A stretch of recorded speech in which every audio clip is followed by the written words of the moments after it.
नमस्कार, मेरा नाम है आर्यन मिश्रा और आप देख रहे हैं the red mic.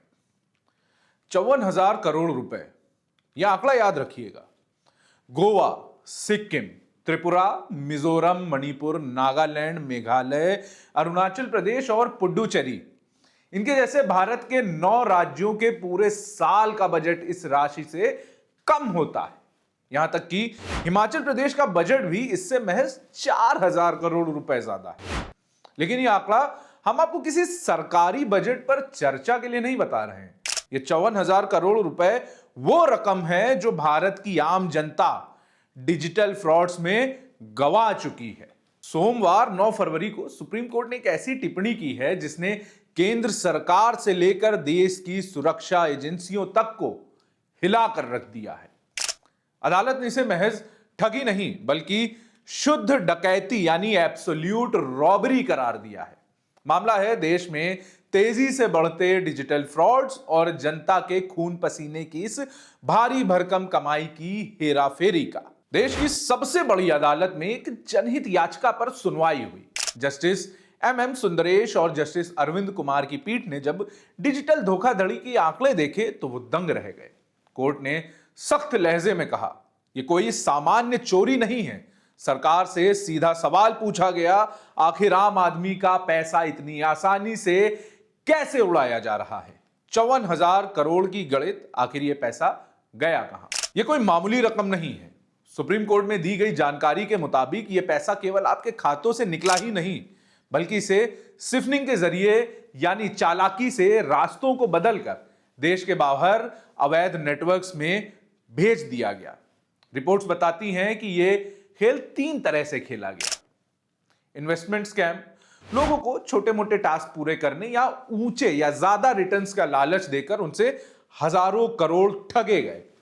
Loan apps, अवैध चाइनीज लोन एप्स के जरिए उगाही की गई और लोगों का डेटा भी चोरी किया गया। केवाईसी और फिशिंग, बैंक अधिकारी बनकर कॉल करना, एक गलत लिंक के जरिए पूरे खाते को साफ कर देना हो, इनके जरिए भी लोगों को लूटा गया।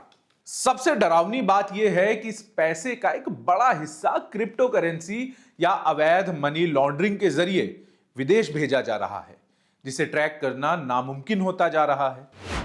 सुप्रीम कोर्ट के निर्देश और एसओपी की मांग, कोर्ट ने साफ कहा है, इस तरह के फ्रॉड या तो बैंक अधिकारियों की मिलीभगत से होते हैं या फिर उनकी घोर लापरवाही से। इसलिए अब आरबीआई और बैंकों को बिना देरी किए कड़े कदम उठाने होंगे। सुप्रीम कोर्ट ने जोर दिया कि आरबीआई का एक नियम पहले से है जिसके तहत साइबर ठगी रोकने के लिए बैंक तुरंत डेबिट कार्ड को ब्लॉक कर सकते हैं।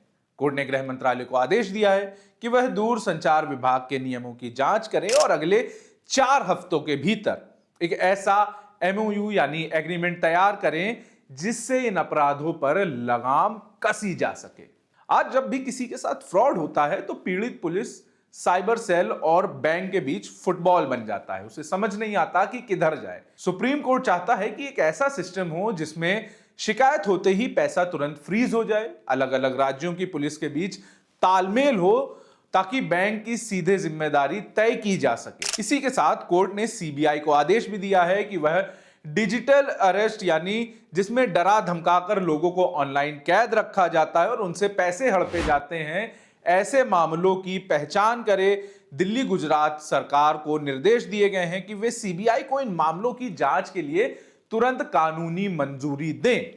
कोर्ट ने यह भी कहा कि आरबीआई और अन्य विभाग एक ऐसा फ्रेमवर्क बनाए जिसमें पीड़ितों को कॉम्पनसेशन मिल सके। कोर्ट का कहना है कि पीड़ितों की मदद के मामले में अधिकारियों के एक उदार रवैया अपनाना चाहिए। एक्सपर्ट्स बताते हैं कि अपराधी अब पुराने हो गए हैं, तकनीक नई है। अब आर्टिफिशियल इंटेलिजेंस यानी एआई और डीप फेक का इस्तेमाल हो रहा है। वे आपके किसी करीबी की आवाज निकालकर आपसे पैसे मांग सकते हैं। सुप्रीम कोर्ट ने तकनीक के दुरुपयोग पर गहरी चिंता जताई है। ये 54,000 करोड़ का जो घोटाला है वो गवाह है कि हमारे सुरक्षा तंत्र में कितने बड़े लूप होल्स हैं। डिजिटल इंडिया के इस दौर में सुरक्षा के इंतजाम ऊंट के मुंह में जीरे के समान हैं। और इतना कन्विंस कर दिया, उन मेरे को सब हमेशा देते थे ये बैंक में जाओ और बताओ भी, एक्सक्यूज भी बताओ ये किस इन्वेस्टमेंट के लिए है, या ये ग्लोबल फाउंड। हम लोग बैंक में जाके उनको ट्रांसफर किया जाके और फिर मेरे से जब मैं और हाँ, मैंने खुद किया, क्योंकि क्या करती जब इतना थ्रेट हो रहा है। वो डरा दिया इतना कि अगर नहीं करेंगे तो हमें जान से भी मार सकते हैं, पुलिस पकड़ सकती है उस उम्र में। जान से मारेंगे, मारेंगे, मार नॉट नहीं मार सकते, सकते हैं, मारेंगे। मारेंगे। जान से मारेंगे। हाँ, आपकी आपकी और हम नहीं मारेंगे, वो जो नरेश गोयल के लोग हैं वो मारेंगे। वो मारेंगे। और अगर आप लीक कर देंगे तो नेशनल डिफेंस सिक्योरिटी के ऊपर भी इतना थ्रेट है, क्योंकि हम इस केस के ऊपर नेशनल इश्यू हो जाएगा, ये नेशनल थ्रेट हो जाएगा, देश के खिलाफ हो जाएगा। देश के खिलाफ हो जाएगा। तो as a citizen, as a Bharat Mata, आप भारत माता के लिए सेवा करने के लिए आई हुई हैं, और इधर आप अपने देश को ही खतरा पहुंचा रही हैं, अपनी लाइफ को खतरा पहुंचा रही हैं। और इतना they hypnotise you, they mesmerize you with all these stories and all these threats They are smart that people, but they hypnotize us, literally. आप लोग पढ़े लिखे लोग हैं, आपको बिल्कुल अब कन्विंस कर लिया उन्होंने, आप अपने कब्जे में कर लिया। इतना कन्विंस करिए कि हम आपकी बात नहीं मानते अगर आप हमको कुछ कहते। हम उन्होंने बिल्कुल और हम 24 और 16 डेज उन्होंने हमको सर्विलेंस पे रखा। सोचिए, दिल्ली के इन एनआरआई कपल्स के बारे में जिनकी जीवन भर की कमाई एक क्लिक पर गायब हो गई, या उस छात्र के बारे में जिसने अपनी फीस के पैसे किसी फर्जी ऐप में खो दिए। इन करोड़ों रुपयों के पीछे लाखों लोगों के आंसू और बर्बाद हो चुके परिवारों का दर्द है। इसलिए सुप्रीम कोर्ट ने इसे डकैती कहा है। Now we are seeing an increase in the number of digital arrest cases in this country, and close to 50,000 crore rupees have been siphoned off from India. Now the key reason for this is that there are organized cyber criminals which are operating outside India's jurisdiction, which includes countries like Laos, Myanmar, Cambodia, and they make calls in the name of police, harassing people and asking them to pay a large bounty.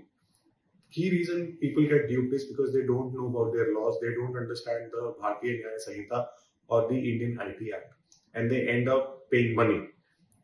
What can be done to stop is that we have to enable methods where people, when they are calling, people are able to identify from which number the call is happening. Erstwhile, the calls used to come on WhatsApp. Eventually, it switched on using satellite phones, and then people were making calls through WhatsApp for digitally arresting these people. So, if we have verification of people's identity on platforms like WhatsApp, it will be easier to trace and track. The other thing is, in a lot of countries, we have seen that WhatsApp video calls from outside have been disabled. You can only send messages, or you could exchange text. You can't do WhatsApp video call or WhatsApp communication. That is limited. So you will have to have certain level of controls which need to be deployed to ensure that the international calling mechanism, which is done by cyber criminals, is not utilized in this scenario. But one key development which government can do is spread wide awareness.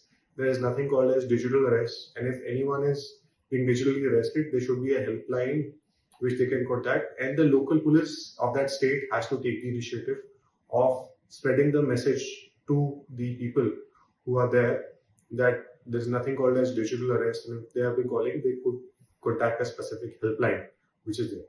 The other part which is there is train the trainer program, where mass awareness is spread by cyber experts, particularly to the elderly group, which is required to stop digital arrest in this country. With these steps, I believe government can take a larger step and action, because this is impacting India's GDP. 54,000 crores is a huge amount, and it impacts the India's GDP significantly, and the morale of senior citizens who have been largely victims of digital arrest. अब सवाल यह है कि क्या सरकार और bank मिलकर कोई ठोस रोड मैप ला पाएंगे? अगर आप ऐसे फ्रॉड का शिकार होते हैं तो याद रखिए, 1930 पर तुरंत कॉल करें। और दूसरा है गोल्डन आवर, यानी फ्रॉड के पहले 2 घंटे के भीतर पैसा ब्लॉक होने की या फिर वापस आने की उम्मीद सबसे ज्यादा होती है। तो ऐसे में आप इसकी शिकायत तुरंत करें। सरकार को अब विज्ञापनों से आगे बढ़कर सुरक्षा शिक्षा पर जोर देना होगा। ये 54,000 करोड़ रुपए का आंकड़ा एक चेतावनी है कि दुश्मन अदृश्य होकर आपके मोबाइल के अंदर बैठा है।